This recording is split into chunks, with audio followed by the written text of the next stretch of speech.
Hey everyone, welcome back and happy Sunday. All right.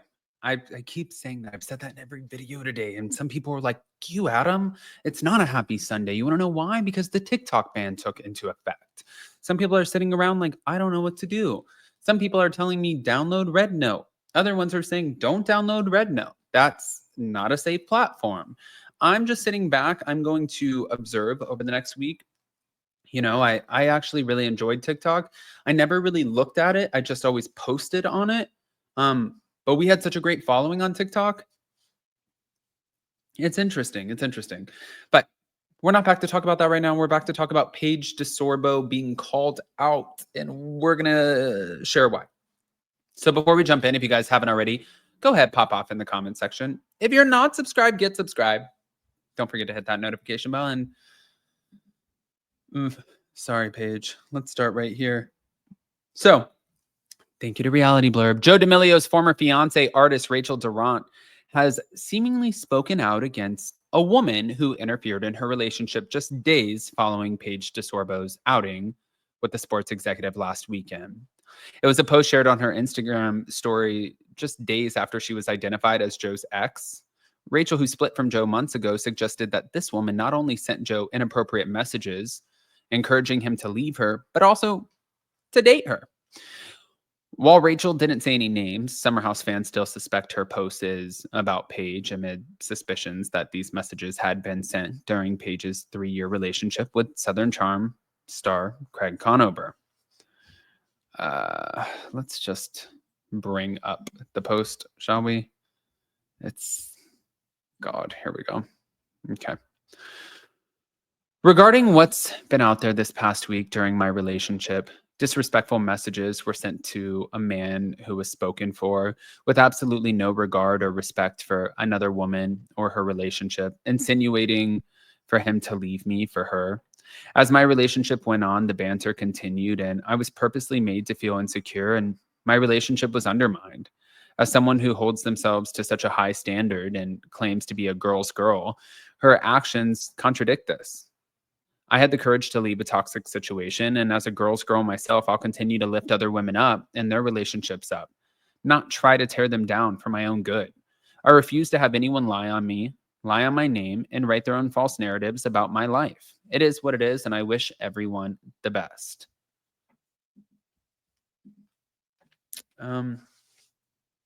Well, obviously, everyone believes this message is geared towards Paige. And you know what's wild is I know that Paige Desorbo, Hannah Berner, I know that they have so many fans. I saw even on Instagram where they did, I think it was Radio City or something like that, 6,000 people for their live show, which is wild. It is incredible. It's massive. It's probably worthy of a special to do it that way, like to kill it like that. She is killing it. Paige is gorgeous. She's fashionable. She's successful. She's a hard worker. All of the things. Now, does it mean that you do everything right in your life? No. I mean, there's plenty of uberly successful people who can and do still make mistakes. Does that also mean that this cryptic message from Joe D'Amelio's ex is about Paige? Well, she didn't name her. I guess that's up for us to decide. But I think that's where the question lies. Like, what do you guys think? But hold on. We're not done. So after the message was shared on Reddit, Summer House fans were taken by surprise, with many left in complete shock at the possibility that she had cheated on Craig, and others expressing doubt. Paige, if this is about you, now's the time to pull those receipts out. Lindsay Hubbard, come out of retirement. We need a PR team. One person begged as another said Paige would surely clear her name. Another person said, holy sh... As others said that they were speechless and screaming, crying, and throwing up. If this is true, my opinion of Paige will forever be tainted, is what another person said. And someone else suggested that Joe may have lied to them both. As another hinted, this is going to get good.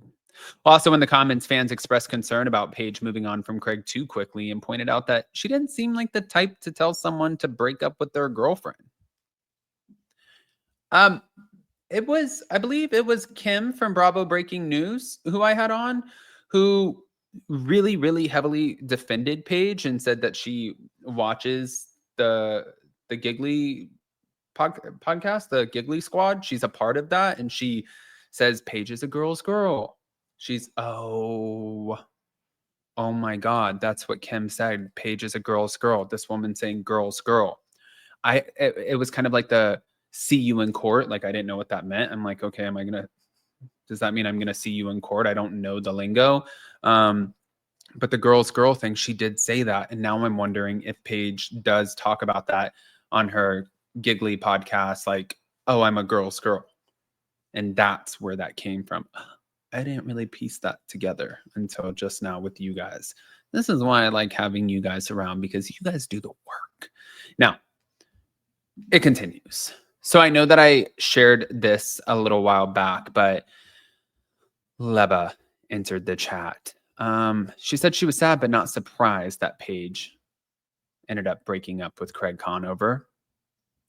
Let me just play the clip in case you didn't catch it last time. Here's the thing. Obviously, you could tell they were in love. Like when I was around them, like they were so cute and they kind of had like a fun dynamic. Like I think, you know, it was funny because Paige would say things to Craig that I feel like we would, like as his like friends, you know what I mean? Like, so it was funny. Like she didn't just like kiss his ass, and I don't feel like he did hers, which is why I really thought, okay, they really love each other. And so when they broke up, it was sad because you could tell they loved each other, but you could also tell there was strain because it was like you'd be at events, like she couldn't be there, she's traveling. They both have so much going on. That I've seen those relationships where it's like love is maybe not enough. You know what I mean? Like it's just like, okay, I'm going in this direction, you're going in this direction. And they're long distance for the most part, right? Yeah. Like, and I didn't foresee how it was going to work because I don't think Paige was ever going to move here.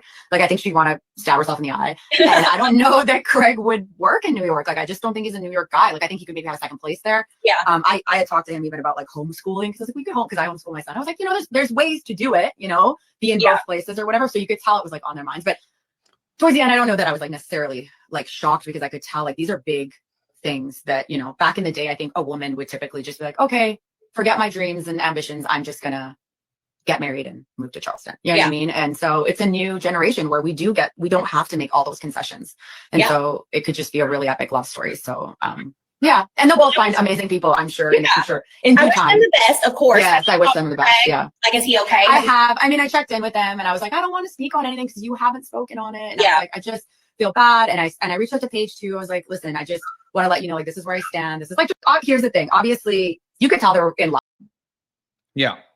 So I wanted to play that for you guys again, just in case you didn't see what Leva had to say about it. And I saw a couple shady little posts, and I saw where somebody compared Southern Hospitality to Southern Charm, and then Paige liked it. I saw where Madison had a little bit of a clap back, and I'm like, okay, we're getting a little bit of Bravo drama right now, which it's all for entertainment. I think that's what we forget. It's all entertainment, the drama, the keeping people on their toes. Did she do this? Are you calling this person out? Did this person cheat with this person? What's going on in your life? Ultimately, this whole network was designed for all of us, all of you who are watching right now, to have an element of escapism where you get to check out of the things that you deal with every single day, and you get to kind of check into somebody else's disaster of a situation or glamorous situation. It doesn't matter. It was, you know, we're all over the board on Bravo. But I want to hear what you guys think, guys. Pop off in the comment section. Do you think that Joe D'Amelio's ex is talking about Paige Desorbo, or do you think maybe the internet got it wrong? I know you guys are going to get wild with this. So I love you guys. We'll see you next time. Bye.